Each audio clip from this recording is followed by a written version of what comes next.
setelah 2 bulan itu banyak peternak yang bangkrut, yang tidak lanjut lagi untuk beternak, tapi peternak yang bertahan dia merasakan hasilnya, karena hasil panennya itu harganya sangat fantastis sekali.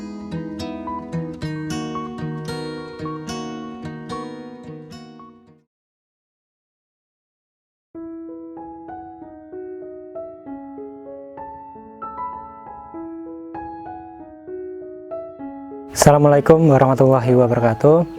Perkenalkan, nama saya Bayu Widianto, aslinya Ngawi, dapat orang Sanan Kulon, Blitar. Jadi sekarang domisilinya ada di Desa Sumberjo, Dusun Sumberjo, Sanan Kulon, Kabupaten Blitar. Sekarang saya menekuni di usaha di bidang peternakan, khususnya di penetasan itik hibrida atau orang-orang nyebutnya bebek hibrida ya. Dan juga sedikit ada beberapa ekor pembesaran juga.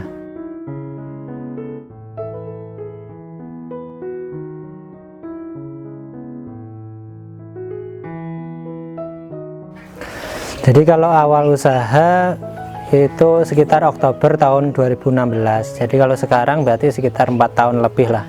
Jadi 5 tahun masih kurang. Tapi sebetulnya kalau saya ditanya tentang mulai usaha, sejak mahasiswa pun saya sudah mulai usaha kan itu, khususnya di dunia perbebekan ini.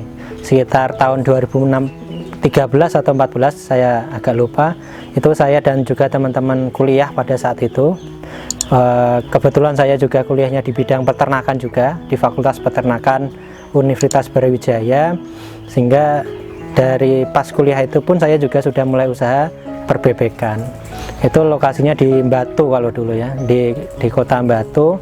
Saya juga alhamdulillah didampingi juga dengan peternak senior di sana, namanya Pak Tito, yang luar biasa sekali. Beliau memberikan ilmu tentang perbebekan, semua diberikan pada kami, sehingga kami dibina mulai dari penetasan hingga pembesaran, termasuk dalam bagaimana mencampur pakan dan lain sebagainya, semua diberikan oleh beliau. Dan beliau memang salah satu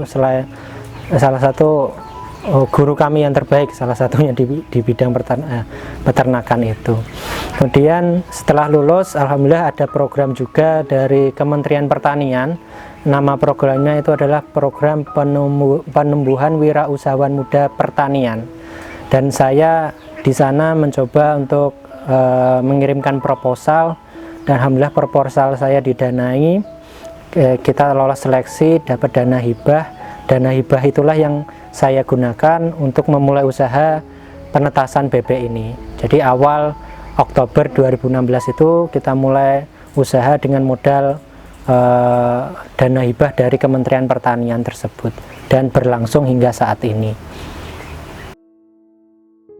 Jadi kalau pas awal-awal usaha dulu, jadi produksi itu masih sekitar 300 ekor per minggu, DUD itu ya.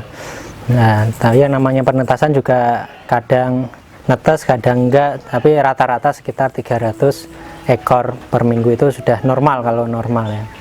Dan dalam berjalannya waktu ini, alhamdulillah hingga saat ini produksi kita sudah sampai sekitar 900 ekor per minggu. Jadi ada penambahan yang cukup signifikan, dan itu tidak berlangsung secara instan, tapi juga perjalanannya luar biasa sekali.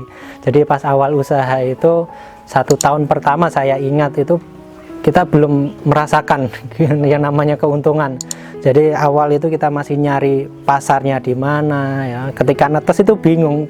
Jadi ya seneng, tapi lebih pusing karena bingung itu tadi, nyari pasarnya belum ada, sehingga sebagian kita pelihara sendiri, kalau ada peternak yang butuh baru kita jual. Dan itu selama berjalan selama 1 tahun itu kita belum merasakan keuntungan sama sekali, bahkan yang banyak itu ruginya kan itu. Tapi kita tetap optimis, kita terus pelajari hingga kita ketemu relasi-relasi, karena itulah butuh proses yang cukup panjang memang dalam usaha itu, jadi tidak bisa instan. Jadi dari 1 tahun pertama kita mengalami kerugian, tahun kedua kita alhamdulillah sudah punya langganan peternak ya. Jadi dulu awal usaha saya itu kan di Doko, Desa Slorok, Kabupaten Blitar di sana. Jadi dari sana kita punya inisiatif untuk membentuk kelompok ternak yang sampai sekarang berdiri, alhamdulillah, namanya Mitra Karya dan terus berkembang. Dari kelompok ternak itulah kita membangun komunitas sehingga kita punya pasar dari situ, sehingga tahun kedua kita sudah bisa paling tidak nggak pusing lagi ketika netes bingung jual kemana, itu sudah ada peternak di sana yang siap bekerja sama kan itu. Kemudian berjalan tahun ketiga hingga tahun keempat ini alhamdulillah berjalan dengan perkembangannya cukup luar biasa, dari produksi maupun dari relasi peternak-peternak yang ada. Mungkin di awal tahun 2019 kemarin karena ada pandemi ya, jadi yang dirasakan hampir seluruh peternak yang ada itu yang ya memang dampaknya luar biasa sekali, karena bulan April Mei itu bebek nggak laku sama sekali kan itu.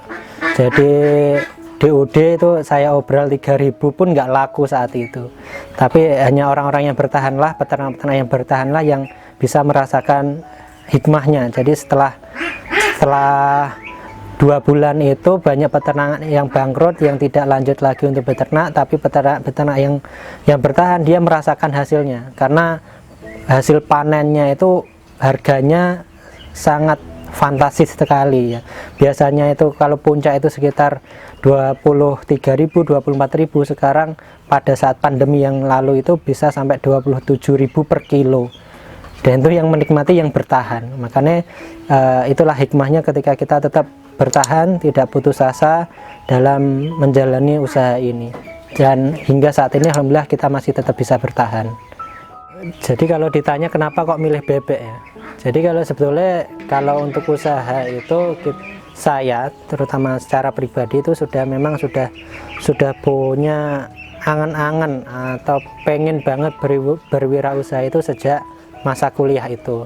Nah, kita nyari alternatif ternak yang sekiranya karena kita masih kuliah, sekiranya perawatannya yang lebih mudah, tidak terlalu jelimet, nggak repot. Nah, ini ada muncul alternatif bebek itu, dan memang alhamdulillah ya tadi karena sudah jalannya ya, karena sudah kode dari Allah Subhanahu wa Ta'ala, kita dipertemukan dengan senior, ya peternak senior di bidang perbebekan itu tadi yang saya ceritakan tadi, namanya Pak Tito itu tadi.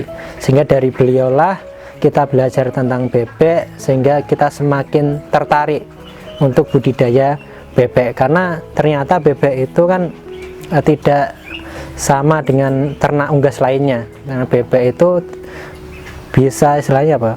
Dia mudah pemeliharaannya, kemudian punya sifat rakus ya, sembarang itu doyan.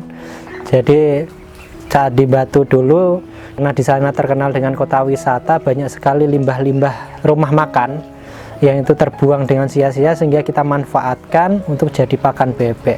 Dari situ luar biasa sekali ternyata keuntungan yang kita peroleh.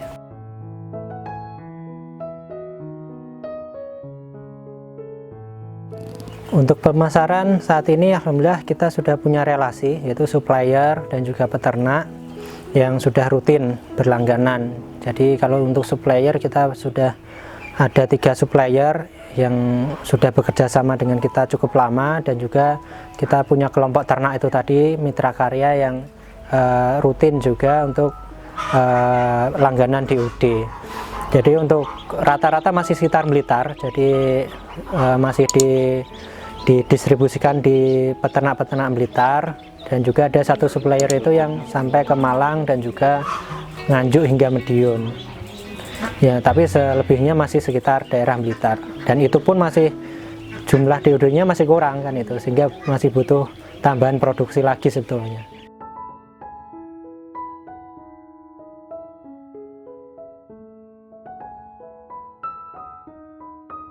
Kalau suka duka, kalau kita bicara duka itu yang mesti kalau harganya amblek kan itu ya.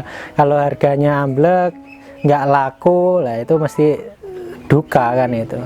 Tapi kalau sukanya ya alhamdulillah, karena ini menurut saya ini passion saya. Jadi ini udah menjadi apa istilahnya, saya sudah memang tertarik dari dulu tentang bebek, sehingga dalam kondisi kemarin saat pandemi maupun hingga saat ini, alhamdulillah saya tetap menikmati proses ini. Kita nikmati dengan dengan teman-teman yang lain juga, relasi-relasi yang lain, jejaring-jejaring yang lain, sehingga kita merasa ya menikmati proses ini, kan itu prosesnya ada. Dan juga pas harga puncak itu pun juga sukanya peternak itu, sehingga kita selama kurang lebih 4 tahun ini juga sudah melewati proses itu, sehingga kita tahu pola-pola dalam kapan pasar itu butuh, kapan harga itu naik, kapan harga itu turun,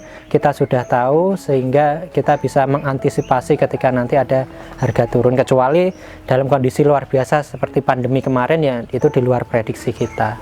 Tapi itulah bagaimana ketika kita benar-benar menikmati proses ini, kita akan merasakan hasilnya, kan itu hikmahnya yang luar biasa. Dan harapan saya ke depannya dengan usaha di bidang saya ini yang saya tekuni saat ini bisa terus berkembang, ya. Dari yang dulu masih dengan mesin manual, alhamdulillah saat ini kita sudah punya mesin full otomatis untuk penetasannya, dan saya berharap bisa terus berkembang dari baik itu dari kualitas maupun dari kuantitas untuk DOD-nya.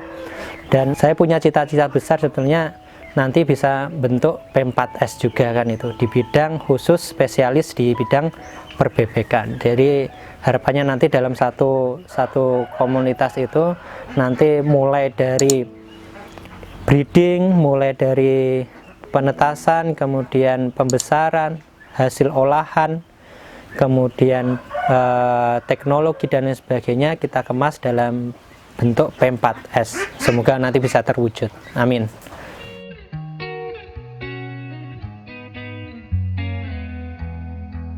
Bagi teman-teman muda, teman-teman milenial, ya, jadi teman-teman semua masih punya peluang yang luar biasa terbuka lebar di sektor pertanian ini, kan itu.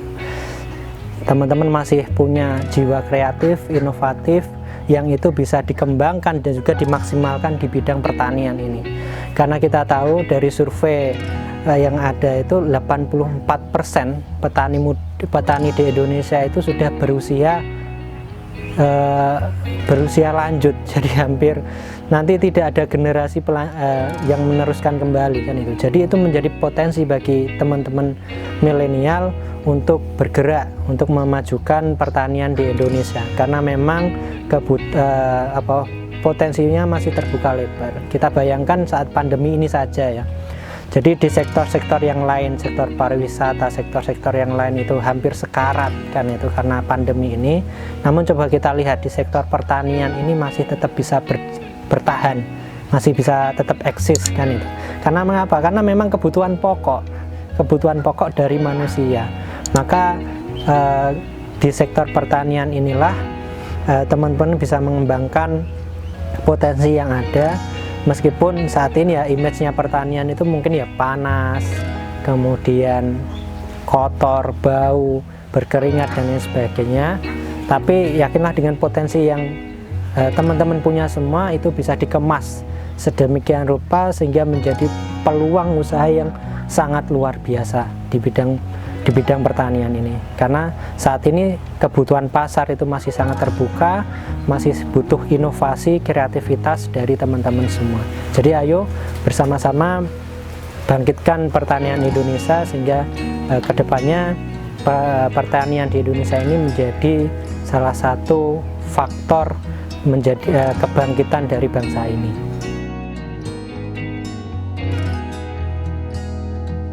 Oke teman-teman, terima kasih telah menyimak video ini dan juga mengikuti video ini. Jangan lupa like, comment, and subscribe channel ini, channel yang keren ini, Visi Tani, agar teman-teman yang lain mendapatkan kebermanfaatan dari video ini. Dan juga jangan sampai ketinggalan video-video lainnya.